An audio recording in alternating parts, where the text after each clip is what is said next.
This one says Balkan schools were different. God, it's been so many years since I've been to school. I'm gonna be honest. I had a very American moment where I didn't even really know where the Balkan area was. I had to go over to Grok and ask, hey, where's Balkan at?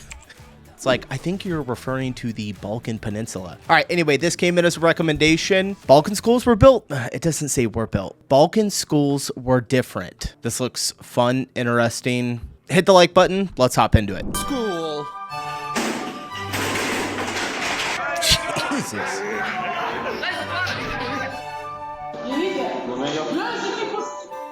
It is the most influential time in a young child's development.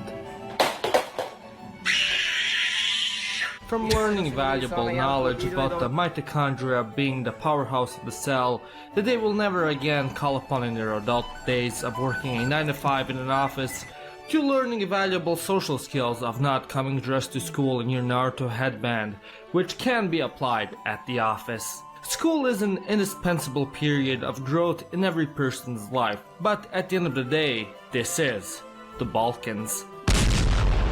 When it comes to the Balkans, and them essentially being the black hole of Europe, sucking in all prospects of development, stability, financial independence, and Canadian expats, it is no surprise that one of the most essential experiences of day-to-day life differs from that of the US and other Western nations. Now, at first glance, one of the major notable differences might be going to a dilapidated shack for 6 hours a day to get your education, having your classes last only 45 minutes each,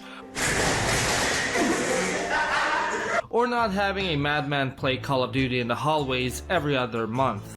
Oh, dude, Call of Duty. I get down on Call of Duty. I play the mobile version. If any of you guys play that game, drop it in the comments below. I'll put my tag. I'm really good. Or not having a madman play Call of Duty in the hallways every other month. Yet, one of the most defining characteristics of a school in the Balkans is its environment and just the absolute chaotic energy resonating from it. More often than not, classes would take place in a dilapidated Soviet-style building constructed sometimes in the 60s or 70s that essentially resembled more a beginner house in Minecraft than an educational institution. No, honestly, it looks kind of like a prison, right? And I'm not just saying this about their schools. American schools look like prisons too. And you know, we when I went to school, was it middle school? Yeah, it was middle school. We used to call our middle school the pink prison because it was painted pink, but it literally looks like a prison when you pull up to it. I don't know why they do that. Why do they design them? Actually resembled more a beginner house in Minecraft than an educational institution. The walls were usually painted in some combination of Disney's go away green, white, or blue. They get paint in their walls? My school had cinder blocks. That's all it was. No paint. Being made mostly out of a combination of cheap wood and sawdust and held together by discounted metal frames, the paint on which has been slowly peeling off and rust took well over. Within the classrooms, the schools used the same ceramic heater a grandma in Chelyabinsk 50 years ago did, because all the funding for schools went to the mayor's BMW Series 7. So it was cold all the time. Thus, during winter months, most kids sat at their desks with their winter coats on. While in front of the school, all the fences were spiked and 2 meters tall, which also had a portion of literal rolled barbed wire, as a way to prevent kids from jumping over them and escaping, because you know it wasn't a Balkan school unless you had at least 5 guys in your classroom jumping out of a first story to ditch class and wasting all of their money on Book of Ra at the Mozart bet. Jebi ga. Voćkice mi život upropastile. But you know what's never a waste of money? Atlas VPN, baby! In the modern days, cyber attacks are ever more common as hackers are trying ever so hard to get your data. I mean, just look at the email I got the other day. Hacker man. Absolutely. Hey, he's doing a fantastic job of making this ad funny. I'm actually going to go through. Usually I might skip through the ad, but this is good. You email and password send me. What? I get these as well all the time. Scam emails. It comes with the territory. They're so bad. So bad. You guys get them on like your X account or like TikTok? I get DMs all the time. Was all fine and friendly until you saw the fucking toilets.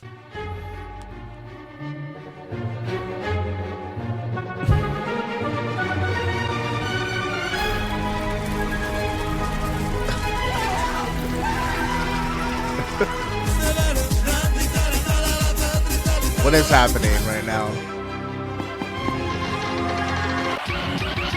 Mi vagyunk az arabok és terroristák vagyunk. Éles a mi fegyverünk és izom a mi agyunk. Other than the fact that you basically had to shit squatting down for a hole, which was maybe cleaned once last semester, you would also have to shit in a room where you basically couldn't see 15 centimeters in front of you from the smoke made by 15-year-old nicotine addicts.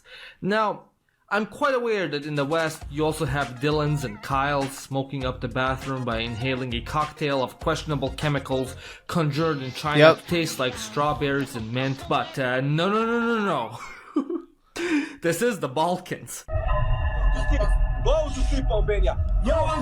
We smoke the stuff grown, sun-dried, and roasted in the glorious lands of Kentucky, which is bound to make you give up running on the treadmill after 2 minutes and shorten your life by 10 years minimum. So going into the bathroom felt like going to a country club back in the 60s, as you could taste the cancer forming in your lungs from all the smoke. Our bathrooms were kind of like this as well. We didn't have vapes. Am I getting old? I don't know. I'm not that old, but we didn't have vapes when I was in high school or middle school, but we had cigarettes, and I used to smoke cigarettes. Gosh, it's been forever. It's been like a decade. The case in high school. You'd also have kids start smoking in 7th grade, and instead of sharing a pack of gum during recess, they'd all be sharing a box of cigarettes. You'd also had some opening up startups in the trade of illicit substances. So, on special occasions, you'd also have the police coming in and taking away Ivan for being a very naughty boy. Ivan. But of course, some kids also played by the books and would sell home-brewed brandy to the teachers. On a more wholesome note, if you lived in a more multicultural area like I did, during winter you'd have the kids split up into groups of whoever and Hungarians, and then have snowball fights.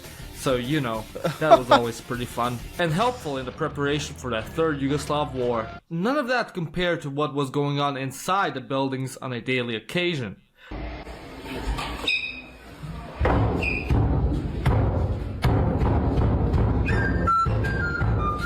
What the hell, dude?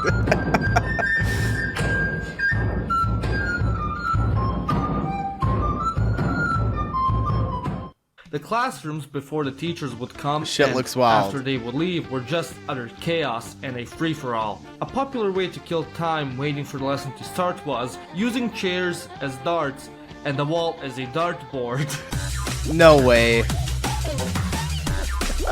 The motto was, if it can be broken into pieces, it will be. So you'd have kids finding as many creative ways to break the already barely standing equipment, like stacking the chairs together on a desk and then sitting on the throne of heights, role-playing as if you're in the bus going into a car crash,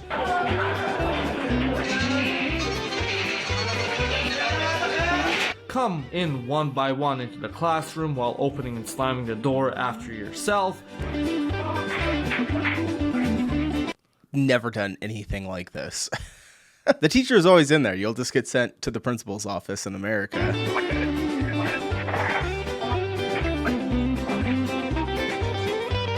And of course, hiding in the class closet and breaking the door.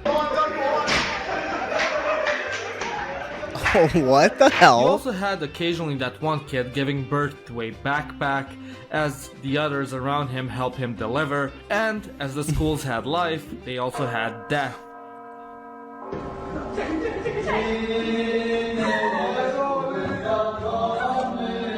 No shit.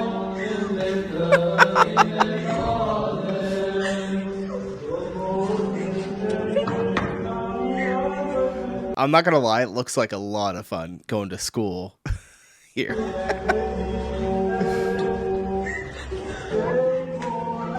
You could also spot a kid practicing for his life after high school to be a layman as the teacher was going over the day's lesson. And just as the police would sometimes raid the school, so would the students as well.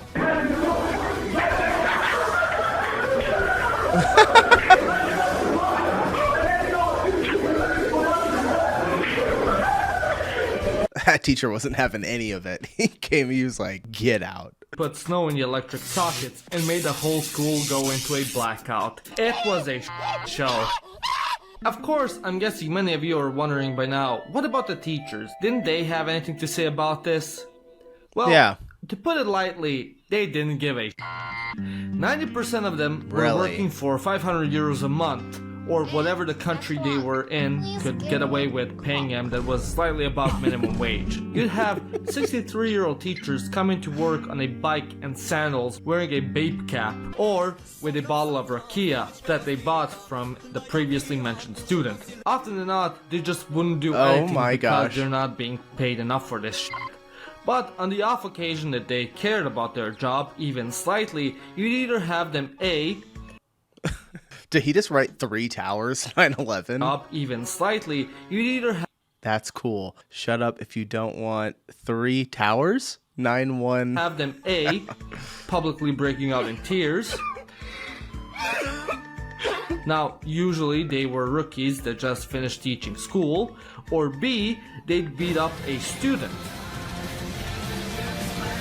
Now, these were usually older ones that were in this for far too long, and of course, after 5 months of this, they reached a breaking point. In conclusion, mismo govna.